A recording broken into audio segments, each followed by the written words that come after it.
కలిబాధ తీర్చడానికి ఆయన వైకుంఠం నుంచి బయలుదేరి వచ్చి సర్వ సుఖములను అనుభవించవలసిన వాడు అంత కష్టపడి అలా నిలబడి అలాగే ఉండిపోయాడు.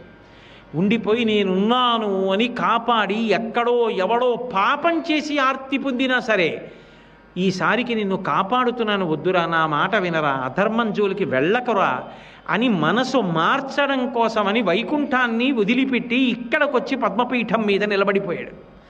అంత దయగలిగిన అవతారం ఎక్కడుంటుంది? అంతటి కారుణ్యమూర్తి ఎక్కడుంటాడు? అందుకే వెంకటేశ్వర అవతారంతో మిగిలిన అవతారాల్ని పోల్చి మాట్లాడడానికి అవకాశం లేదు అన్నారు. వెంకటేశ సమోదేవో నభూతో నభవిష్యతి. కాపాడటం ఒక్కటే కాదు, పుణ్యం చేయడం కష్టం కదా.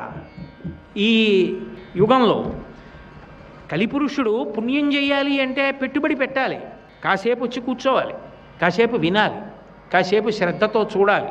ఓ ఉత్సవంలో పాల్గొనాలంటే ఓ రూపాయి ఖర్చు పెట్టాలా? ఓ గంట వచ్చి కూర్చోవాలా? కొన్ని రోజులు తెల్లవారుజామున నిద్ర లేవాలా? ఇవన్నీ పెట్టుబడి. ఏమీ చెయ్యకుండా రమ్మంటే పుణ్యం ఎక్కడి నుంచి వస్తుంది? రాదు జీవుడికి. నలుగుడు పడితే పుణ్యం వస్తుంది. చెరుక్కర్రైనా నలిగితేనే తీయని రసం వస్తుంది. ఏ నలుగుడు పడకుండా రమ్మంటే ఎక్కడి నుంచి వస్తుంది? అందుకని కలియుగంలో పుణ్యకర్మల కొరకు వెచ్చించమంటే వెచ్చించరు. కానీ నేను వాళ్ళకి ఒక గొప్ప పుణ్యాన్ని కట్టబెడతాను. ఇక్కడ నిలబడి ఏమి కట్టబెడతాను అంటే స్కంద పురాణంలో చెప్పారు. ఎంత గొప్ప ఫలితాన్ని ఇస్తాడు అంటే ఆయన దశవర్షైస్తు యత్పుణ్యం క్రియతే తు కృతే యుగే. కృతయుగంలో పుణ్యం చేయడం చాలా తేలిక, ఎందుకంటే ధర్మం 4 పాదాల్లో వెడుతూ ఉంటుంది.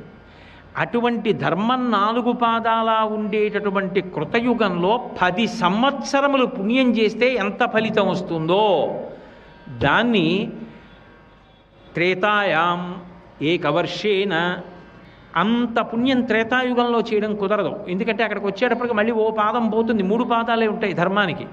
అందుకని త్రేతాయుగంలో 1 సంవత్సరం పుణ్యం చేస్తే కృతయుగంలో 10 సంవత్సరాలు పుణ్యం చేసిన ఫలితం. ద్వాపరే పంచమాసేన, ద్వాపరయుగం వచ్చేటప్పటికి ధర్మానికి 2 కాళ్ళే ఉంటాయి.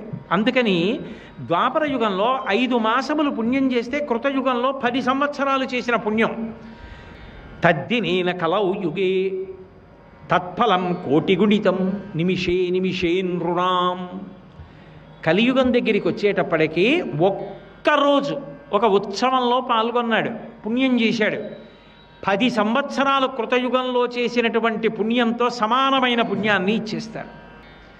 వెంకటేశ్వర మూర్తి ఎదురుగుండా ఉంది. వెంకటేశ్వరుణ్ణి దర్శనం చేశాడు. ఇలా చూసి ఇలా కళ్ళు తిప్పుకున్నాడు, మళ్ళీ ఇలా చూశాడు, మళ్ళీ ఇలా తిప్పాడు, మళ్ళీ ఇలా చూశాడు. నిమిషే నిమిషే నృణాం.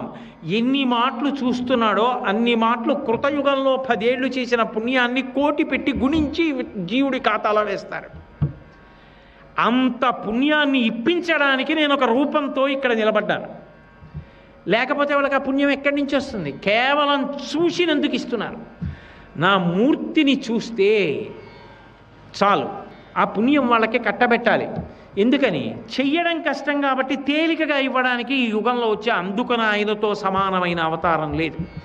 కలిపురుషుడు ఎంత పాడు చెయ్యాలని ప్రయత్నిస్తాడో వెంకటేశ్వరుడు అంత ఉద్ధరించడానికి ప్రయత్నిస్తాడు. అంత అవకాశంగా అన్ని రకాలుగా దిగొస్తాడు. వాడుకోలేనంటే ఆయన మాత్రం ఏం చేస్తాడు? అమ్మ అన్నం వండగలదు కానీ ఆకలేసి వచ్చి కూర్చుని తిననంటే వయసు వచ్చిన కొడుకుని అమ్మ మాత్రం బలవంతంగా అన్నం పెట్టగలదా? ఆయన అనుగ్రహాన్ని వాడుకోవలసి ఉంటుంది. అందుకే మహానుభావుడు ఈ యుగంలో అంత గొప్ప పుణ్యాన్ని మనుష్యులకు కట్టపెట్టడానికి సిద్ధపడ్డాడు.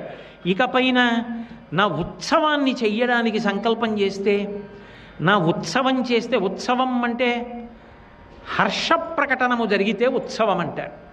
అది చేస్తున్నప్పుడు ఒక సంతోషం, అబ్బా ఇంతకు ముందు చేయలేదు ఇప్పుడు మేము చేస్తున్నాం, ఇదిగో ఇది మేమే చేసుకుంటున్నాం, స్వయంగా మేమే కష్టపడుతున్నాం, మేమే తుడుచుకుంటున్నాం, మేమే కడుక్కుంటున్నాం, మేమే తెచ్చుకుంటున్నాం, మేమే పెట్టుకుంటున్నాం, మేమే పువ్వులు సమకూర్చుకుంటున్నాం, మేమే పూజలు చేసుకుంటున్నాం, మేమే అందరం కూర్చుంటాం.